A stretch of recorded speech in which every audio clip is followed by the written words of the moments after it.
na kati ya mboka na biso tolobaka na bino mikolo nyonso eza deux types ya opposition.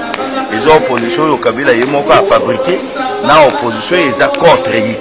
Donc je pense que tout ça la confusion te. Bato nyonso boza komona ke lelo aza na biso aza lisusu te bazalaki bato bazalaki neti ba chargé de mission na ye oyo bayaki na kati ya opposition bamoni ke mission moyen va continuer na yango eza te alors bazongi sikoyo na kati ya ndako. Alors je pense que ça ne peut pas poser un problème. Opposition ezali peuple congolais nde aza na kati ya opposition. Opposition eza te ke o olenga koyo kwa même olenga koyo ki que ce soit soko oza na philosophie ya population te bakubwaka yo.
Qui vous invitent, donc le PSN, le PENEC, ECOPI et le MTC. Nous vous disons en tout cas merci d'avoir répondu à notre invitation.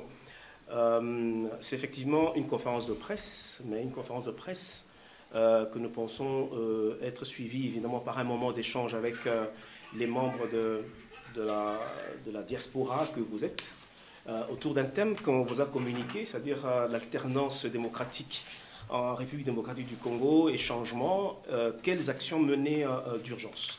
Alors ici, nous avons Rudy Mandio qui est président de PSN, donc Peuple au service de la nation, un parti politique basé à Kinshasa, mais avec la particularité d'être un parti politique des jeunes. Donc nous sommes honorés par sa présence parce qu'on aura aujourd'hui un partage de réalités de terrain avec l'implication et l'évolution politique de nos jeunes dans l'environnement dans lequel, vous savez, évolue notre pays, le Congo. Moi, je représente le mouvement Prenons-nous en charge, qui vient de la diaspora, mais qui est basé à Kinshasa, mais qui se focalise aussi sur des jeunes.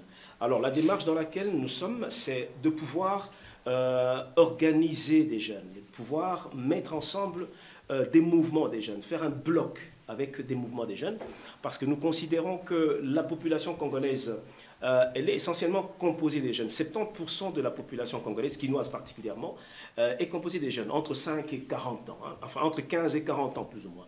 Et ce sont eux qui sont les plus actifs, ce sont eux qui en fait déterminent l'électorat, et c'est eux aussi qui sont dans toute cette dynamique révolutionnaire, c'est eux qui meurent au fond chaque fois qu'il y a des actions au niveau du Congo. Mais ce sont des jeunes gens qui généralement sont mis de côté, c'est des gens qui sont ostracisés, et c'est des gens finalement qui comprennent que c'est le moment de pouvoir se prendre en charge. Il faudrait à un moment donné s'imposer ou alors créer un rapport de force pour que la voix du jeune puisse se faire entendre.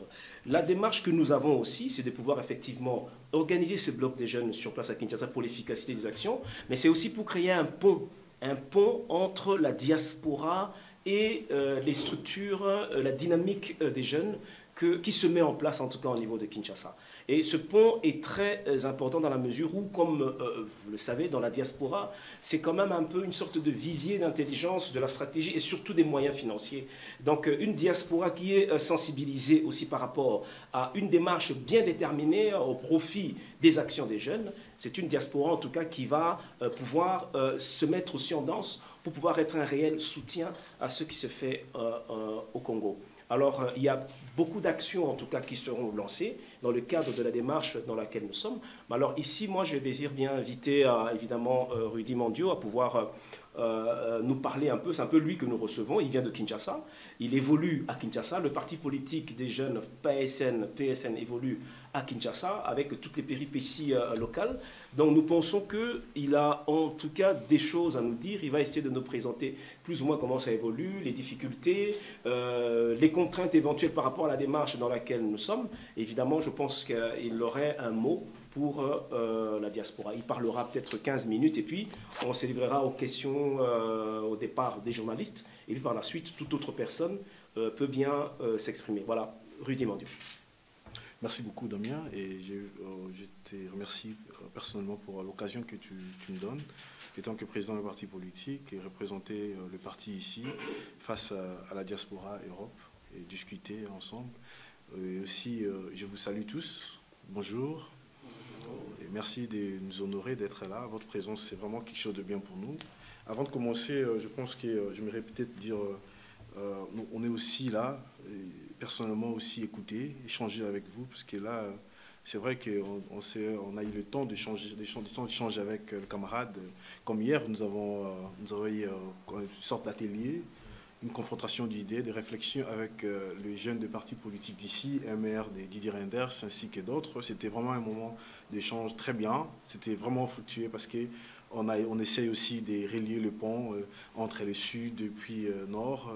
Échange d'idées entre les jeunes, voir c'est des gens qui vivent sous la démocratie et ceux qui vivent sous la dictature. Voilà, c'est ce genre d'échange, ça nous aide aussi, de part et d'autre, parce que nous sommes tous humains. Maintenant, pour rentrer vite dans le sujet, je pense que nous sommes le PSN, nous sommes un parti politique de l'opposition, membre de la dynamique de l'opposition dirigée par Martin Fayulu, et facto membre des rassemblements de forces politiques et sociales acquises au changement. Et voilà, c'est un peu ça. Nous avons une particularité, étant d'abord, nous sommes le seul parti politique de jeunes. Nous ne sommes pas une ligue des jeunes, mais nous sommes un parti politique de jeunes. Voilà, et aussi notre particularité, c'est que nous sommes issus du mouvement combattant. Il y a beaucoup de gens qui connaissent, qui ont milité déjà en Afrique du Sud. Je suis de la diaspora d'Afrique du Sud. Nous sommes issus de ces mouvements-là.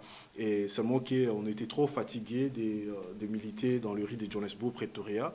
On s'est dit non, mais tout se passe à Kinshasa. On doit avoir le courage, braver la peur et aller combattre sur terrain.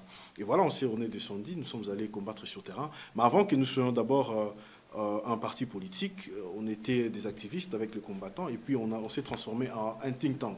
C'était un mouvement de réflexion où on devait réfléchir sur la RDC et trouver des pistes de solutions. Après, quand on a trouvé des solutions et des problèmes, on a énuméré les problèmes et puis on a élaboré des solutions, mais on s'est dit, mais alors, bon, qui vont implémenter cela? La Kabylie? On ne pense pas. Voilà, on doit devenir acteurs nous-mêmes. On doit cesser d'être spectateurs, mais on doit devenir acteurs. C'est ce qui nous a poussé à aller en politique. Nous ne faisons pas la politique parce que nous voulons nous s'enrichir. On ne fait pas la politique parce qu'aujourd'hui, on cherche un poste. Non. Si nous faisons la politique, c'est parce que nous sommes déçus de la classe politique actuelle. Toutes tendances confondues, que ce soit l'opposition, que ce soit au pouvoir. Donc, dans l'opposition, nous avons aussi des têtes bien qui sont là, des gens honnêtes, intègres, il y en a toujours. Mais je parle en général parce que 50 ans aujourd'hui, les bilans de la RDC avec tous les dirigeants passés, c'est nul, c'est 0. 0, 0, 0. Alors on est fatigué de cela, on s'est dit non, nous sommes presque, en d'autres termes je peux dire, nous sommes un regroupement de gens, des déçus, des frustrés, tu vois, des révoltés. On s'est dit non, on ne va plus laisser des gens faire ce qu'ils veulent, on ne sera plus spectateur, on va devenir acteur. Et voilà, on s'est dit, voilà, on doit descendre sur le terrain et créer un parti politique. Au-dessus d'un parti politique, il faudra créer aussi un courant politique, qui veut dire une pensée nouvelle. Alors on s'est lancé avec notre courant politique pour dire le renouvellement de la classe politique. On ne parle pas des rajeunissements de la classe politique, mais on parle des renouvellements de la classe politique. Pour nous, c'est une nouvelle pensée, une nouvelle manière de voir les choses qui doit influencer sur la manière de faire les choses. Alors, mais nous disons que ces renouvellements de la classe politique doit partir de la jeunesse. Parce que c'est dans la jeunesse que réside le dynamisme. Parce qu'aujourd'hui aussi, personne ne peut nous interdire de dire qu'un pays, la RDC, c'est un pays de 70 millions d'habitants, comme estimation, mais dont 70%, c'est les jeunes. Voilà, nous avons une place capitale pour l'avenir de notre pays. Et comme aussi les parents nous ont toujours dit que l'avenir de la RDC réside sur sa jeunesse, mais nous disons aussi que nous ajoutons que cet avenir commence de maintenant. Alors, on a pris conscience, nous sommes debout et nous sommes aussi en action. Voilà, c'est la raison pour laquelle on est descendu sur le terrain. Et on a aussi taillé notre vision politique, pas juste en termes de limitation d'un parti politique. Ça part au-delà d'un parti politique, c'est la RDC. Raison pour laquelle aujourd'hui, je suis fier d'être à côté de mon frère, qui milite aussi, que je connais depuis longtemps, qui milite depuis longtemps. Alors, tout celui qui travaille pour le Congo est notre ami. Ça, c'est notre révolution, en fait. Mais vu que les hommes ne peuvent pas marcher sans organisation, on s'est organisé sous l'emblème politique. Mais nous ne sommes pas des politiciens, nous sommes des personnes, des citoyens engagés. Nous sommes des personnes engagées. Quand je parle des personnes engagées, parce qu'aujourd'hui, faire de la politique en RDC, Richard, tu es tout le temps là, tu le sais bien, c'est une honte. On accepte difficilement les politiciens maintenant, parce qu'avec ce qui s'est passé encore, vous le savez très bien, avec les débauchages et tout, c'est une honte. Si parce que parfois on fait des porte-à-porte, par exemple à Kinshasa, on vous dira que monsieur, vous venez toujours comme ça, demain tu vas nous passer avec des prados fumeux ici, tu vas nous faire des bye-bye à côté. C'est comme ça. L'homme congolais aujourd'hui est un problème pour le Congo, parce qu'il manque d'intégrité. C'est aujourd'hui qu'on se rend compte que le vrai problème du Congo, c'est le leadership. Alors on s'est lancé dans ce sens-là. Et personne ne les nie qu'aujourd'hui, l'homme politique congolais est un problème pour l'avenir de la RDC. Ça, c'est vrai. Alors, on s'est dit, bon, OK, nous, on va passer en action, on va suivre les normes. Et d'ailleurs, sous d'autres contextes, si ce n'était pas dans le cas actuel où, pour arriver au pouvoir, on pourrait arriver autrement, démocratiquement, je voulais dire, on va se retrouver, on va jamais se retrouver en politique. Parce qu'on pense que sous une entité politique, on peut faire des alliances des alliances électorales, ça peut nous faire gagner même les élections. Mais entre indépendants, ça ne peut pas marcher. Et aussi, on ne veut pas aussi faire des choses en solo. Sinon, OK, oui, c'est vrai que je suis le visionnaire du parti, je peux être indépendant, mais là, c'est un indépendant. Il faut tailler les choses sur la nation, les valeurs républicaines. On doit représenter les Congos, pas un individu. Et j'ai personnellement évité cette route. Je dis non, on doit être ensemble avec les amis, que nous puissions faire un regroupement de gens pour avancer. Voilà, c'est un peu ça. Étant que jeune, pour entrer aussi dans le sujet, c'est vraiment très difficile, d'abord, d'être de la diaspora et combattante, aller créer un parti politique et militer à l'intérieur. C'est vraiment très difficile. Ça nous a beaucoup coûté, voire même le prix du sang. Nous avons payé le prix du sang au sein du PSN, où c'est pendant les événements de 19-20 septembre de l'année passée. La semaine prochaine, ça sera déjà une année. Et pour votre information, nous sommes entrés, je viens tout à l'heure le matin d'élaborer une demande au gouverneur Kimbuta qui nous a confisqué le corps. Jusqu'aujourd'hui, on n'a jamais eu le corps. Ça, c'est vrai, on n'a jamais enterré le petit qui est mort avec notre effigie, avec notre t-shirt. On n'a jamais enterré Fortuna Ngimbi. On a fait toutes les démarches possibles. Le bureau de M. Kimbuta nous a punis. Voilà les termes. Aujourd'hui, si je l'ai dit ouvertement, parce qu'on attendait une année, on a toutes les preuves possibles. J'en ai même ici des correspondances avec le gouvernorat de la ville de Kinshasa. On ne sait pas, il a été jeté peut-être dans une fosse commune comme ils en ont l'habitude. Et voilà, c'était une punition pour nous. Et raison pour nous, ça nous motive encore. Ça a triplé notre engagement politique. Parce qu'on s'est dit, si on a déjà payé le prix de sang, on n'a perdu rien du tout. On n'a perdu rien du tout. Et c'est dans ce contexte-là que nous travaillons. Alors, c'est vraiment très difficile. C'est d'abord difficile d'être agréé comme étant parti politique. Parce que nous, notre problème, ce n'est pas être un parti politique. Notre problème, c'est aller mobiliser les Congolais pour la bonne cause, l'éveil patriotique. Parce que nous voulons mettre des citoyens congolais au cœur de la vie politique. Et nous disons qu'on en a marre d'être derrière des leaders politiques. Puis fini. On ne sera plus derrière les leaders politiques. Oui, on sera derrière une vision, mais pas derrière un homme. On sera à côté d'un homme. On sera partenaire avec un homme. Parce qu'on connaît tout ce qui se passe. On te suit aujourd'hui. La nuit, tu fais des histoires et tout le monde les gens vont subir. Il y a l'insécurité. On a perdu beaucoup de gens. Il y a la misère en RDC. Vous savez qu'aujourd'hui, on les dit, mais laissez-moi vous dire, les Congolais n'ont même pas une pièce d'identité. On n'arrive pas même à nous identifier. On n'a pas de carte d'identité. Les cartes d'électeurs, c'est pour les élections. Vous comprenez? Il faut faire la part des choses. Alors, on n'a même pas une pièce d'identité aujourd'hui parce qu'il n'y a jamais eu recensement, qu'on ne connaît pas combien nous sommes et qui est qui. Voilà, c'est un peu ça.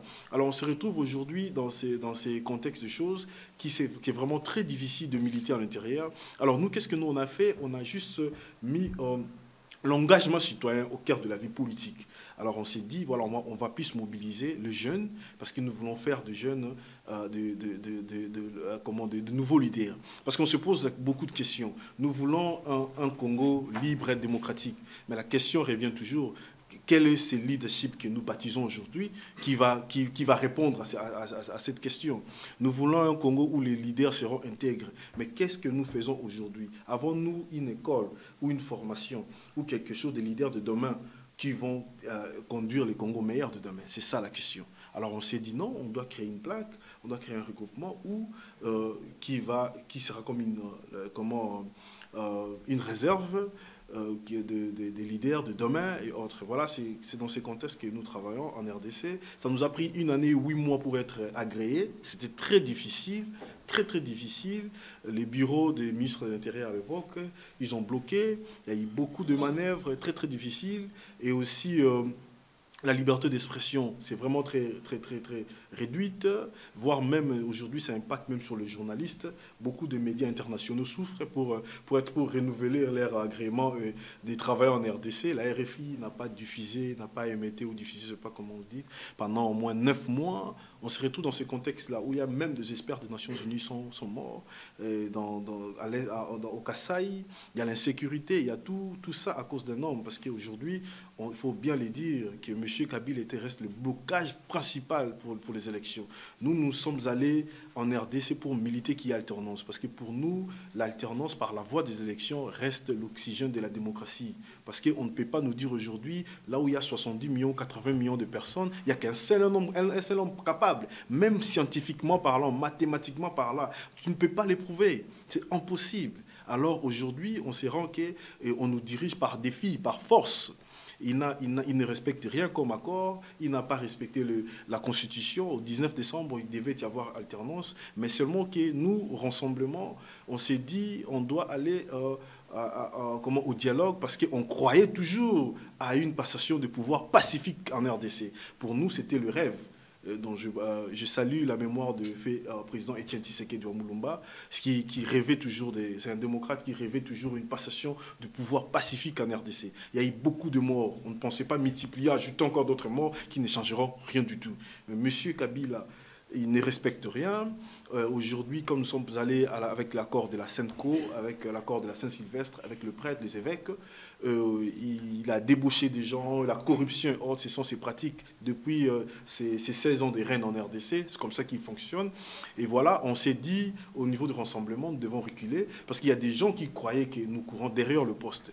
On s'est dit, ok, on doit faire la part des choses, il y a l'accord qui a été signé, et il y a la mise en pratique de l'accord. On a fait la part des choses, dit, ok, on ne va pas entrer parce que la nomination que M. Kabila a fait, il n'a pas le pouvoir de le faire parce que l'accord ne dit pas cela. Alors, mais on ne jette pas non plus l'accord. L'accord, c'est le texte, nous restons dans le texte et lui, il reste dans ce qu'il fait. Pour nous, point barre, c'est le 31 décembre 2017 que tout doit finir, on doit avoir les élections. Et on a aussi compris, parce que gouverner, c'est prévoir, nous avons de l'expérience. Et on ne veut pas aussi attendre les 31 décembre. On connaît comment monsieur fonctionne. Voilà la raison pour laquelle on se retrouve dans ce que nous sommes en train de faire. On ne devait pas le faire le 1er janvier 2018. Non, ça sera trop tard. Nous sommes en train de mobiliser, créer certains dynamismes dans la jeunesse. Parce qu'il existe déjà le fait, donc quand je dis le fait, l'engouement de dynamisme au pays, dans beaucoup de pays, dans beaucoup de villes. Mais seulement qu'on doit s'organiser, parce qu'on doit s'organiser pour défendre la nation. Parce qu'aujourd'hui, pour nous, nous disons qu'une classe individuelle qu'on peut bien énumérer par le doigt ne peut pas hypothéquer l'avenir de 70 millions de personnes. Nous sommes nombreux, nous sommes des millions et ils ont des millions. Alors, rapport de force oblige pour nous, c'est organiser le jeune, organiser la pensée jeune, que les citoyens congolais doivent s'élever. Nous le disons très bien, on ne parle pas d'aller renverser le pouvoir. Non, c'est notre droit. Quand on dit s'élever, on doit réclamer, c'est dans la Constitution même. C'est constitutionnel où nous devons réclamer de droits pacifiquement, selon la Constitution. C'est ça, de ce dynamisme que je parle ici. Alors nous essayons de mobiliser, de créer quelque chose où il y aura plusieurs forces pour militer. Parce que nous évitons aussi l'ego entre nous. Parce que le combat de la RDC ne sera pas gagné par un seul homme, pas non plus par un seul parti politique. Il faudra oublier cela. Ça demande les efforts de tout un chacun pour faire avancer les choses. Et aussi, la seule différence, c'est qu'on ne veut pas juste multiplier une multiplication d'individus, mais nous parlons d'une multiplication de personnes engagées. Parce que nous croyons très bien, s'il y a 100 personnes engagées, ils représentent l'énergie des 100 000 personnes, des 100 000 individus. À la place d'être nombreux, pour ne rien faire, on préfère être peu, sérieux et engagé, on avance dans les choses. C'est ça notre logique des choses. Alors, si on a accepté, si personnellement j'ai accepté pendant mon passage ici en Europe, d'être dans cette conférence ensemble avec le mouvement, avec le prénom de son charge, qui est dirigé par Damien, Alors, c'était dans cet esprit-là des choses. On dit que non, ensemble, avançons. Nous pensons que le Congo nous appartient tous et nous avons le devoir de défendre la nation. Le pays va mal, le pays va mal. Et croyez-moi, si nous ne faisons rien, on va encore subir. Et nous ne sommes pas venus à l'opposition pour subir. Non, ça, ce n'est pas notre logique de choses. Nous sommes de jeunes, nous voulons changer les choses à notre manière. Aujourd'hui, l'avenir du pays est hypothéqué parce qu'aujourd'hui, si on mesure l'avenir de la RDC, on le mesure par rapport aux ambitions d'un seul homme.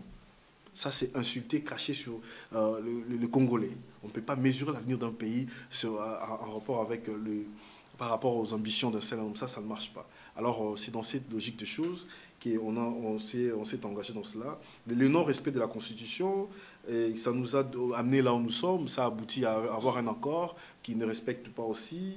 Et les conséquences aujourd'hui, c'est l'insécurité, que vous le savez très bien. Nous vivons des prison break. Et prison break, je ne sais pas si nous sommes à quel épisode, 40e épisode, j'allais dire. C'est pas, quelqu'un me dit, quand j'ai dit à Johannesburg, à l'université, on a tenu une conférence là-bas, j'ai dit, nous sommes au 6e épisode. Quelqu'un m'a dit, non, tu es en retard, il y a les 7e qui est loading, donc c'est en marche encore. On va encore vivre des séries de prison break. Les problèmes économiques et sociaux, vous le savez très bien que le taux de chômage a tellement augmenté et tout. Et sans oublier encore, nous avons aussi l'instabilité monétaire, l'inflation. Le dollar a touché jusqu'au niveau 1 franc. Un dollar congolais c'était arrivé au niveau de 1700 francs. C'était vraiment très difficile. Les Congolais n'arrivaient même pas, quand je parle des Congolais, je parle de la majorité de personnes, d'acheter même le crédit des 100, qui est 1 dollar. C'est devenu très difficile.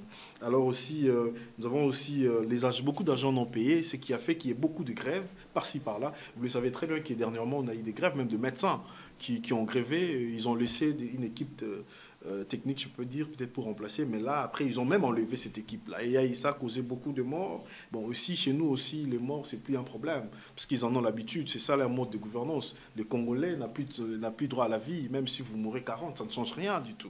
Regardons par exemple ce qui se passe au niveau de Kasaï. C'est un chaos total. À peu près, on compte aujourd'hui plus de 600 000 déplacés. Aujourd'hui, on se retrouve à avoir au moins plus de 400 écoles et au moins 90 églises congolais. Et dans le plus d'1 million de déplacés, je dis sorry, désolé, c'est 1 200 000 estimés. Alors, ça, ce sont les ONG internationales qui nous disent ça.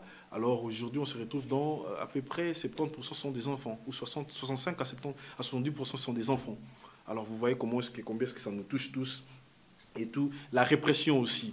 Alors, M. Kabila dirige par défi et il a l'armée, il a la police. Voilà, il ne compte que sur ça, il ne compte pas sur les Congolais. Et ils sont fous des vies des civils congolais. Et voilà pour raison pour laquelle ils se comportent comme ça. La répression, c'est beaucoup accentué. Moi, personnellement, qui vous parle maintenant là, je ne sais pas quand je rentre, qu'est-ce qui pourra m'arriver. Mais seulement qu'on est, croyez-moi, à n'importe quel prix, nous on va faire avancer les choses. La RDC, c'est un patrimoine commun, ça nous appartient tous. Ce n'est pas les biens ou les propriétés privées d'un monsieur. Ça, jamais. Ça, jamais, jamais, jamais. Alors aussi, il y a l'injustice.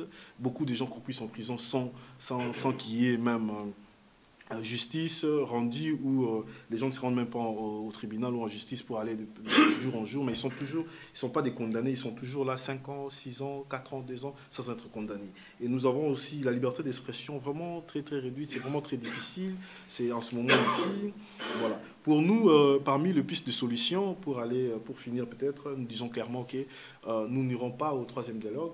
Nous, comme étant un nouveau vent au sein de l'opposition, nous avons dit clairement qu'on n'ira pas au 3e dialogue. Et ceux qui pensent aller parler avec Kabila, ils le feront sans nous. Parce que nous, ils ne respectent rien, on en a déjà l'expérience et on ne croit plus à ces dialogues. Pour nous, nous avons une solution. La solution, aujourd'hui, elle est claire, ce n'est pas scientifique, on n'a pas besoin de loupe pour y chercher. La solution pour nous, ça reste que nous devons aller en une transition sans lui. Parce que le problème de la RDC, c'est lui. Quand je parle du problème de la RDC, je parle de l'alternance. La RDC a beaucoup de problèmes. Mais je me focalise sur l'alternance et c'est lui qui est le blocage principal.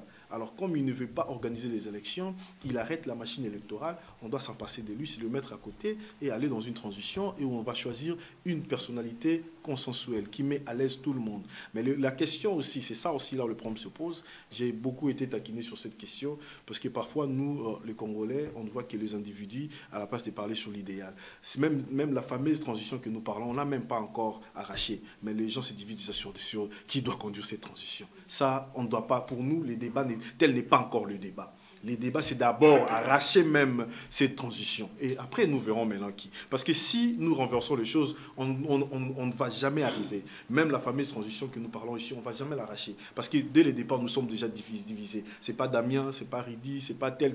Mais là ça ne nous sert à rien. Voilà, c'est un peu ça. Et par exemple, nous, si nous saluons cette idée, nous sommes des politiques. Mais vous le savez très bien dans ces genres de choses, dans les normes internationaux, c'est que les politiques sont à côté. On cherche toujours quelqu'un de la société civile. Pourquoi nous acceptons? Parce que ça ne sera pas quelqu'un de mon parti, ni moi-même. Mais c'est d'abord parce que nous mettons l'intérêt de la RDC devant. C'est ce qui nous importe. Et aussi, nous voulons aussi qu'il y ait cette pratique de méritocratie en RDC. Nous croyons aux élections. Raison pour laquelle on ne s'est pas retrouvé dans le gouvernement Tchibala, non plus chez Badi Banga. Mon frère, il est là, Richard, il est tout le temps à Kinshasa, il connaît de quoi je parle. On débauchait et nous étions là. On débauchait et nous étions là. On pouvait aussi partir. Mais nous ne croyons qu'à la méritocratie. On croit qu'aux élections. Un leader doit se vendre devant son peuple. Parce que pour moi, les élections, c'est le rendez-vous d'un peuple avec un leader. On ne veut pas devenir ministre par quota. Nous, on n'a pas besoin de cela. Parce qu'il n'y a pas de compétences aujourd'hui, parce qu'on a donné, en prenant nous en charge, 2 postes, et voilà, la nuit, ils se mettent entre 5 personnes, et voilà, Damien qui passe, et l'autre qui passe, c'est comme ça. C'est comme ça un peu en RDC. Les gens sont ministres comme ça, jusqu'aujourd'hui, même dans l'actuel gouvernement de l'accord, de la Saint-Sylvestre, qui n'a pas bien marché. Nous avons des gens qui ont même échoué à l'électorat, parlementaire, aux élections législatives provinciales comme législatives nationales. À 2 reprises, en 2016, je ne vais pas citer les noms, en 2006 et en 2011. Mais aujourd'hui, il se retrouve ministre. C'est ça les raccourcis, les shortcuts, comme disent les anglophones. Mais nous, ce n'est pas ce que nous croyons. Nous croyons aller aux élections, on va prendre soin de nous-mêmes. On va aligner nos candidats qui vont se vendre et vendre la vision de la RDC par notre parti. Voilà, c'est un peu ça. Pour nous, les élections ou pas, M. Kabila doit partir. Et qu'il y ait élection ou pas. On a déjà dévancé, parce que l'année passée, on parlait le langage de dire que les 19, tout s'arrête, élection, élection. Mais là, nous partons déjà vers, il n'y aura pas élection. Tu ne vas pas se voiler la face ici. Et élection ou pas, nous allons entamer d'autres mesures pour qu'ils puissent partir, démocratiquement parlant. Voilà, et puis, et il y a aussi un autre problème,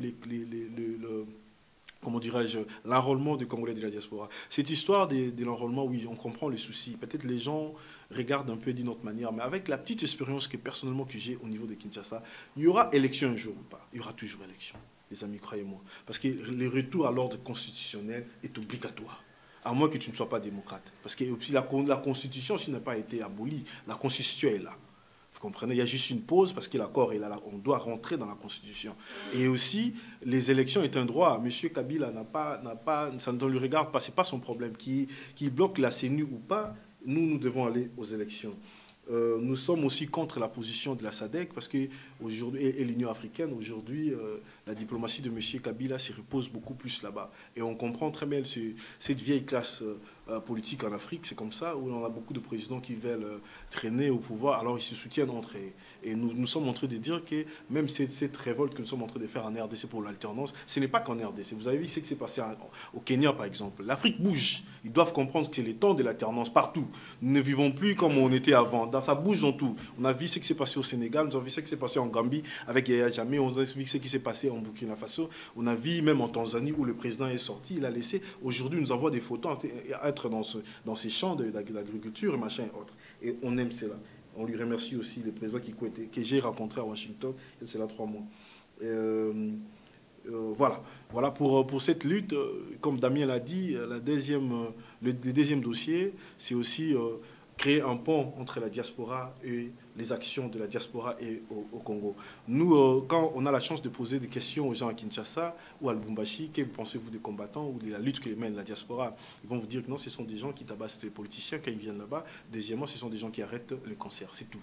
Pourtant, on a fait plus que ça. Combien de mémos nous avons déposés ici? Personne n'en parle. Parce que quelque part, nous avons eu un produit, mais on a mal vendu les produits. Vous comprenez? Manque de stratégie.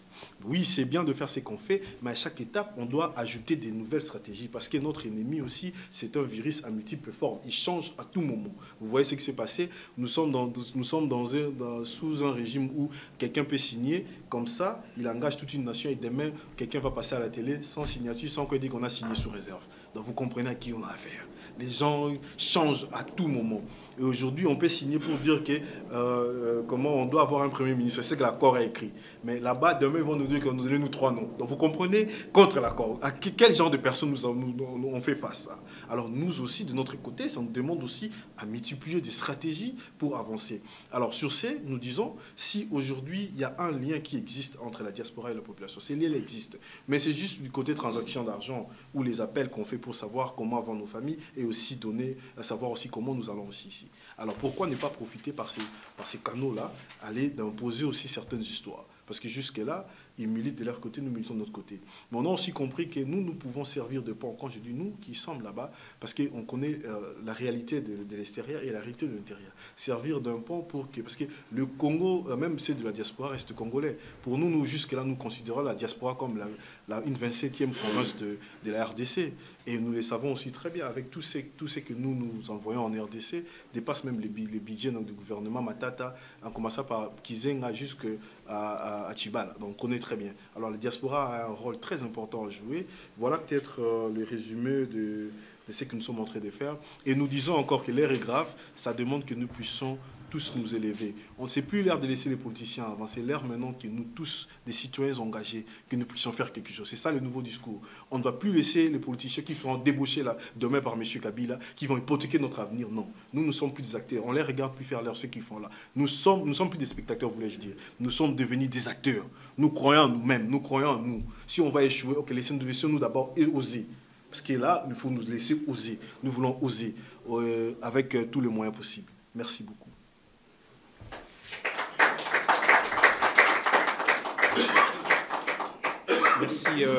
Merci Rudy pour l'intervention. Donc moi je ne vais pas compléter parce que vous constatez que nous sommes en train de faire un bloc. C'est-à-dire que nous sommes en train de nous déterminer à avancer ensemble. Nous sommes en train de mettre sur la longueur d'onde. Donc voilà. Et on a tous compris que nous sommes en train de nous décider à devenir des acteurs de changement et de moteurs de développement. Voilà, nous allons donner la parole aux journalistes, en commençant par Richard et puis à Limia. Oui, merci pour la parole.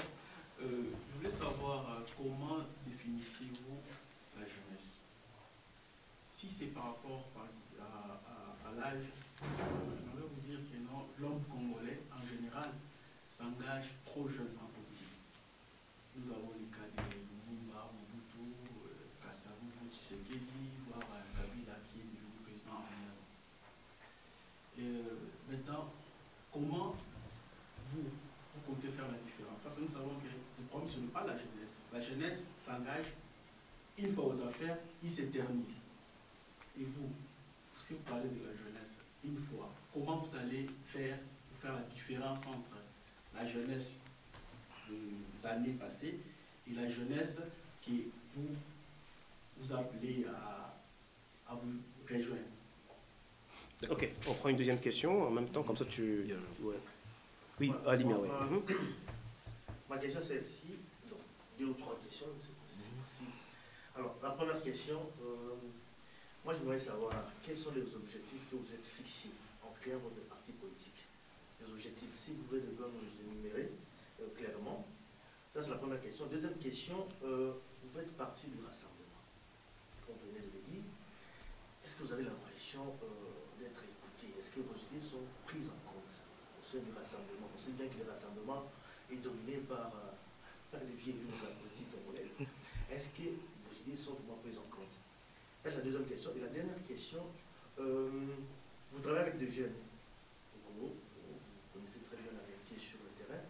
Moi, j'aimerais savoir si aujourd'hui, les jeunes congolais sont prêts pour mener une véritable révolution afin de chasser Kabila du pouvoir. Parce qu'on sait très bien qu'il ne peut pas quitter le pouvoir, il ne va pas organiser des élections.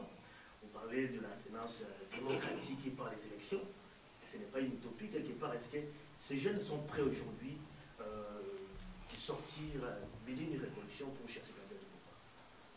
Ok. Oui, Maître Donat. Oui, moi, c'est juste un éclaircissement entre ce que vous appelez regroupement politique et parti politique. Peut-être que ce n'est pas seul à comprendre d'une autre façon. Parce que vous dites que vous n'êtes pas parti politique, mais en même temps vous dites que vous êtes regroupement politique. C'est quoi vraiment la différence? C'est un peu d'expliquer. Okay. Voilà. tu peux commencer. Je peux répondre. D'accord, merci beaucoup, mon frère Richard. Alors là, je pense que votre question a deux volets. D'abord, c'est comment définissons-nous la jeunesse? Et deuxièmement aussi, comment faire la différence avec la jeunesse d'hier et celle d'aujourd'hui. Je pense que c'est bon. Moi, la jeunesse, quand nous pensons, en fait, c'est une philosophie, c'est une pensée que nous amenons. Parce que nous devons redéfinir la RDC. Nous devons tailler les développements de l'Asie par rapport aux réalités actuelles. En fait, notre problème, c'est quoi? Nous regardons ou nous voyons la RDC d'aujourd'hui différemment que celle de la classe politique précédente. Et laissez-moi aussi vous dire que pour nous, jusque-là, sauf à la preuve du contraire, on n'a connu qu'une seule classe politique. On a eu changement d'homme, on n'a jamais vécu changement d'idéologie. Nous sommes allés de dictature en dictature. Et jusqu'à aujourd'hui, il y a des acteurs depuis 1960 qui sont aujourd'hui jusqu'à terre en RDC. Vous savez de quoi je parle. Alors, il n'y a jamais eu changement idéologique. Il y a eu changement d'homme. Donc, pour nous, idéologiquement parlant, il n'a existé qu'une seule classe politique. Voilà, c'est un peu ça. Raison pour laquelle ce que nous sommes en train de faire, nous l'appelons une révolution. Nous disons que non, c'est une révolution de pensée, tout d'abord. Et quand nous disons le renouvellement de la classe politique, nous ne faisons pas qu'allusion à la jeunesse. Nous pensons à une nouvelle pensée politique, une nouvelle manière de voir les choses qui doit impacter sur la manière de faire les choses. C'est ça d'abord le point de départ. Alors pour nous, tout celui qui peut être vieux, il peut être 60 ans, peut avoir 60 ans, avoir 70 ans, mais qui pense bien du Congo d'aujourd'hui, il est jeune. Parce que, mais seulement qu'on doit peut-être accepter aussi que les jeunes sont majoritaires. Un pays d'à peu près, en termes d'estimation, 70 millions, 70% c'est des jeunes. C'est dans les jeunes que réside le dynamisme, l'accomplissement de beaucoup de choses. Alors, nous voulons que les jeunes soient le moteur des changements que nous voulons aujourd'hui. Et aussi, pour répondre peut-être aussi à la question par rapport à quelle différence nous faisons, le jeune d'hier, d'abord à titre d'information, nous sommes le seul parti politique de jeunes organisé par les jeunes, où il n'y a que des jeunes qui se sont pris en charge à leur manière. Quelque part, aujourd'hui, le testament de Etienne Tshisekedi est en train d'être mis en œuvre. Parce qu'il le disait depuis longtemps, prenez-vous en charge. On s'est pris en charge. Nous ne sommes pas une ligue des jeunes d'un parti politique. Non, pas du tout. Nous sommes un parti politique à part entière. Alors, c'est des jeunes, un parti politique de jeunes, c'est des jeunes qui sont là, qui se sont pris en charge aujourd'hui, qui sont là. Alors bref, c'est ça d'abord la première différence que nous avons. Et vous le savez très bien aujourd'hui, nous avons un siège tout au long, tu le sais bien, tout au long, là où de l'avenir enseignement, il y a tous les grands partis politiques. Ça montre l'organisation. Parce que pour nous, c'est avoir la vision, être organisé, c'est là où les résultats doivent venir. Alors aussi aujourd'hui, pour répondre à la question de leadership, raison pour laquelle nous voulons de nouvelles têtes politiques. Quand on dit de nouvelles têtes, des gens qui réfléchissent autrement. Point bas. Alors la différence, c'est qu'aujourd'hui, nous voulons faire de jeunes, nous faisons déjà des jeunes, des acteurs politiques. Et nous disons aux jeunes, vous ne devez plus jamais être derrière des politiciens, mais à côté des politiciens.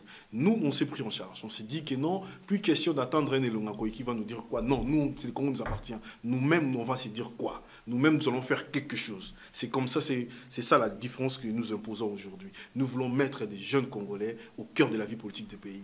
Vous savez qu'en RDC, parfois, faire la politique, on pense avoir des diplômes universitaires, on pense à beaucoup de choses. Il y a beaucoup de choses qui restent un peu des mythes, en fait. Vous voyez ce que je veux dire? Mais aujourd'hui, nous sommes en train de dire non, on n'a pas besoin d'être député. Non, on peut aussi être bourgmestre dans son coin.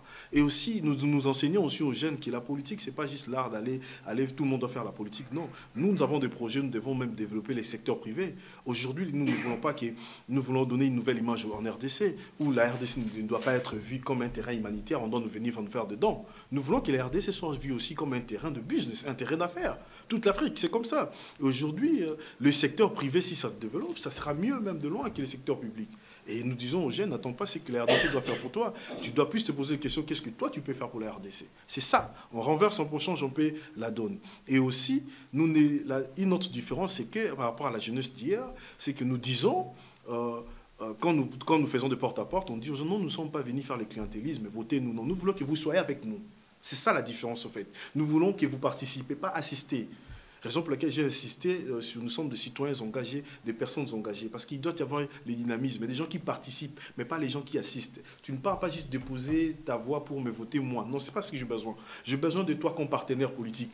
Donc on a besoin de projets. Aujourd'hui, on ne va pas prendre des pilules, mais créer dans les laboratoires où les gens ne savent pas et on va faire avaler les gens. Non, nous avons déjà des projets comme à Mikonga, où les jeunes, on encourage des jeunes à penser qu'est-ce qu'ils peuvent faire sur leur avenir, ça dépend des circonscriptions, peut-être tu peux dire quartier et autres et tout. C'est de là qu'une nation c'est quoi? C'est l'ensemble de quoi? Des avenirs qui forment quoi? Les quartiers qui forment des communes qui forment quoi? Comment des districts qui forment une province, des provinces qui forment une nation, c'est comme ça. Alors si on veut les développer, on commence là, c'est là où tout est. Et là, on commence à monter pour aller avoir des résultats positifs. Voilà, c'est ça la différence aujourd'hui.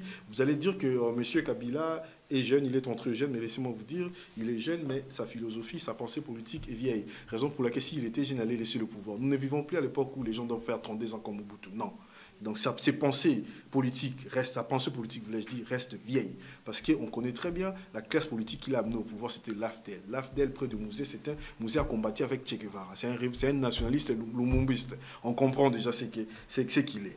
Alors, en rapport avec l'objectif fixé du PSN, mon frère Alimia, merci beaucoup pour la question. Nous, indirectement, je réponds aussi directement à Maître Dona, nous sommes des citoyens engagés. Nous sommes ceux-là qui sont fatigués. Il y en a marre, en fait. Des gens qui sont fatigués, frustrés de ce qui se passe. C'est ça le résultat, c'est que nous sommes aujourd'hui. Sinon, on ne va pas se retrouver en politique. On s'est dit, non, enough is enough. Assez, c'est assez. On ne peut pas laisser aujourd'hui les politiques devant où on va compter des morts. Vous savez qu'il y a des gens qui meurent du jour au jour, c'est nos familles. Les gens qui sont à l'Est qui meurent, ils ont aussi des familles. Parfois, ils sont même ici dans la diaspora. C'est nos mères, nos tantes, nos parents qui meurent. Aujourd'hui, on doit stopper cela. C'est ça l'objectif que nous avons fixé. Les objectifs clairs et nets pour nous, c'est de mettre des Congolais, les peuples congolais, au service de la nation. Parce que, après évaluation de 50 ans après l'indépendance, les Congolais ont pu servir à ses dirigeants et les dirigeants congolais ont mieux servi à la RDC. La solution pour nous, c'est de mettre des hommes intègres qui vont servir le pays d'abord.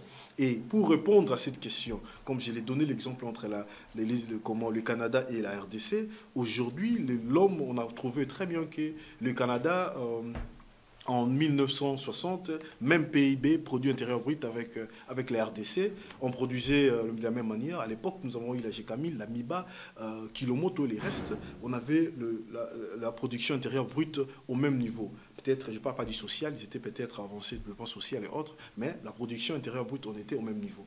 Mais 50 ans après, le Canada se retrouve parmi les 10 meilleures économies du monde et la RDC se retrouve parmi les 10 dernières économies du monde. Le Canada est riche comme le Congo. Le Congo, chez nous, c'est juste que nous avons une richesse sous-sol en excès. Peut-être ce que je peux dire, c'est ce qu'on appelle un scandale géologique. Mais le Canada aussi a le pétrole, ils ont aussi de l'or. Le Canada aussi est riche comme les États-Unis aussi est riche. Mais seulement que le Canada riche, la RDC, scandale géologique, la RDC se retrouve parmi les 10 dernières économies du monde et le Canada parmi les 10 meilleures économies du monde. Le problème, c'est qu'on trouve c'est l'homme. L'homme canadien est différent de l'homme congolais. Alors l'homme reste au centre de tout développement, au centre de tout projet de développement. Si tu veux développer une nation, il faut développer un homme. Alors, nous allons investir dans cet homme-là. Nos objectifs, comment fixer, c'est d'abord de mettre les citoyens congolais au cœur de la vie politique. C'est ça notre misère, parce que nous ne sommes pas au cœur de la vie politique. Les partis politiques sont dirigés comme des églises, où la parole des chefs, c'est la parole de l'évangile. Si le président dit ça, tout le monde doit accepter, sans demander des questions, comment et tout et tout. Alors nous ne voulons plus faire cette politique où les leaders sont ici, les autres sont ici. Non. Et la population et les leaders doivent être ici, des partenaires. C'est comme ça que nous sommes en train de faire. Les objectifs, c'est que mettre des citoyens au cœur de la vie politique du pays. Et c'est là où résident les pistes de décollage pour nous, pour atteindre notre développement. Et alors aussi, qu'est-ce que vous... l'impression d'être écouté. Si nous influençons, les termes, moi je pense, les termes appropriés, ce sera l'influence. Laissez-moi vous ouvrir peut-être une brèche. Vous savez que nous sommes parmi ceux-là qui ont commencé à militer au sein de Rassemblement pour qu'il n'y ait plus des déclarations de ville morte. Nous sommes parmi ceux-là. Mais dans l'esprit de l'unité, comme on dit, la diversité dans l'unité. C'est ce que les Congolais n'ont jamais. Contredire Damien ne veut pas dire de faire de Damien une ennemie. Non, pas du tout. Ce que je veux dire, non, on peut se contredire, mais dans l'unité. Parce qu'on ne peut pas tous voir dans la même direction. Il y a des choses qu'il peut voir, Richard peut voir, vous pouvez voir, et dans l'esprit de l'unité. Et nous avons milité dans ce sens. On dit que nous avons vu ce que des gens qui sont là, qui dirigent le rassort pour dire que non, nous sommes un nouveau vent au sein de vous, mais on pense aussi ramener un nouveau vent. Qu'est-ce que nous pensons? Les villes mortes depuis 90, ça n'a pas fait partie Mobutu, ça ne fait pas partie Kabila. Ça, c'est vrai. Alors, personne ne... Ils commencent aussi, ils nous écoutent aussi. Mais ce n'est pas les révoltes entre nous. Non, ce n'est pas ça. On ne le dit pas publiquement, mais nous sommes en train de faire changer, de bouger les choses à l'intérieur. Ici, c'est comme ça. On propose aussi. Parce que c'est ça aussi. Au rassemblement, il y a la démocratie. Les gens viennent et quittent. Vous savez, les gens qui ont quitté, et nous, on continue. Si tu n'es pas à l'aise, tu pars. Mais on est sous l'idéal fixé, c'est gagner l'alternance pacifique. C'est ça au sein du rassemblement. Alors, nous essayons d'influencer notre pensée politique pour la RDC au sein du rassemblement. Oui, c'est vrai que c'est des vieux et tout, mais une chose aussi est vraie, nous militons près du vieux parce que c'est pour les Congolais, nous militons pas près du vieux. Nous ne voulons pas faire la différence entre le vieux et le truc. La pensée doit être jeune. Les RASOP aujourd'hui déclarent que M. Kabila doit partir, on doit avoir des élections. L'alternance, ce n'est pas une vieille pensée politique, non. Les Woumela, c'est une vieille pensée politique. Les Yébela, c'est une nouvelle pensée politique. C'est une nouvelle manière de voir les choses. Et on s'implique dans cela. C'est ça l'idéal pour nous. Les rassemblements, c'est une plateforme, ce n'est pas une plateforme électorale. Les RASOP, c'est une plateforme d'alternance, des combats. Faire chasser M. Kabila du pouvoir, gagner l'alternance. C'est notre combat aussi. Alors pour nous, c'est une jeune pensée politique. Même au-delà des frontières de la RDC, même en Afrique, c'est comme ça. Alors, en rapport avec des jeunes Congolais sont prêts, ça c'est une très bonne question. Moi, je pense que avec la petite expérience que j'ai à l'intérieur, les Congolais, ou le jeune Congolais en particulier, ils en ont marre. Les gens sont prêts, mais il manque des leaders sérieux. Il manque pas des leaders, un leadership sérieux pour organiser des gens à réclamer l'alternance et à arracher l'alternance. C'est ça le seul problème.